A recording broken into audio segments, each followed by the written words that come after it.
Hey guys, Professor Bill, Comic Book University, and the Magnificent Miss Marvel issue number 3. I tried so hard to give any kind of negativity to this book, and there were so many times that I was completely denied from doing that. Let's talk about who made this book. I'll talk about what I actually mean by all that craziness. So we got writer Saladin Ahmed, penciler Minkyu Jung, inker Juan Velasco, color artist Ian Herring, letters VC's Joe Caramagna, and cover Edward Petrovic, variant cover Sujin Zhou, and the graphic designer is Carlos Lau. This book, man, I sat here and I started reading this thing, and as I'm reading, it's like, okay, the dad keeps on interfering, and it's like, oh, this is stupid, man. This is stupid. Like he just saw she's really super duper powerful, and he's just some fat guy who obviously can't fight. I mean, come on, what are you thinking about?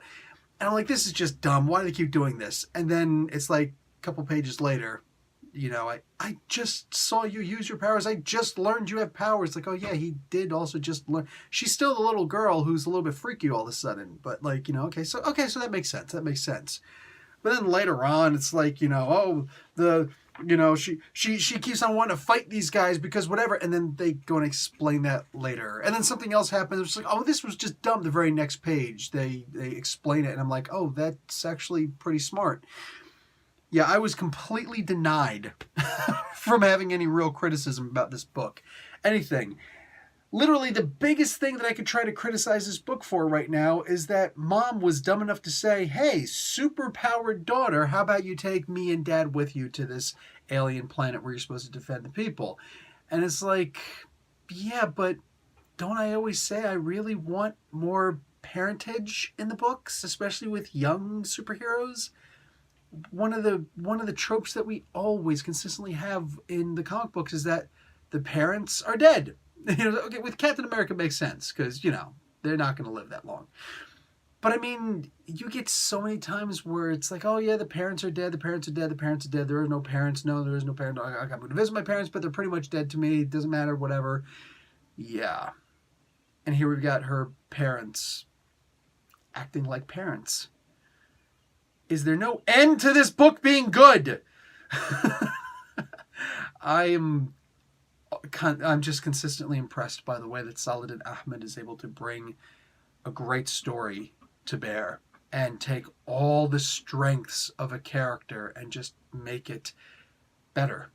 Just make an incredible story. The art in here is fantastic. I could not imagine, right now, I could not imagine a better artist for this. Are there better artists? Sure. But there are better artists for different jobs. And right now, I think that this is an absolutely amazing artist for this job. What do you call it? Minkyu Jung. The colors in this, they don't pop out at you. But they're there, they perfectly complement. And when all of a sudden the colors are the most important part of the book? Let me go back to one of those parts when we're doing a flashback, when it's like the pencils are really just there to assist the colors, it feels like. That's how great the colors are enhanced on this. And that's easily a collaboration between the two artists on here, the pencilers and the colors.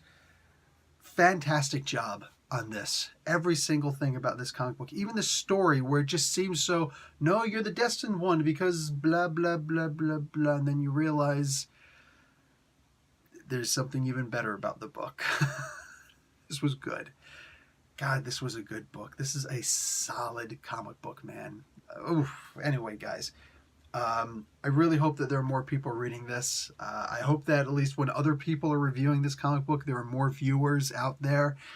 If you want this comic book to do better, to get more, people putting their hands on the comic book, reading the comic book, buying the comic book, share this video and videos like it so that more people can see these great reviews of these amazing comic books and then also decide to purchase them as well.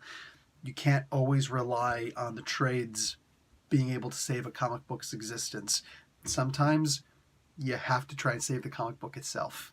I'm just saying. All right, Professor Bill, Comic Book University. Class dismissed.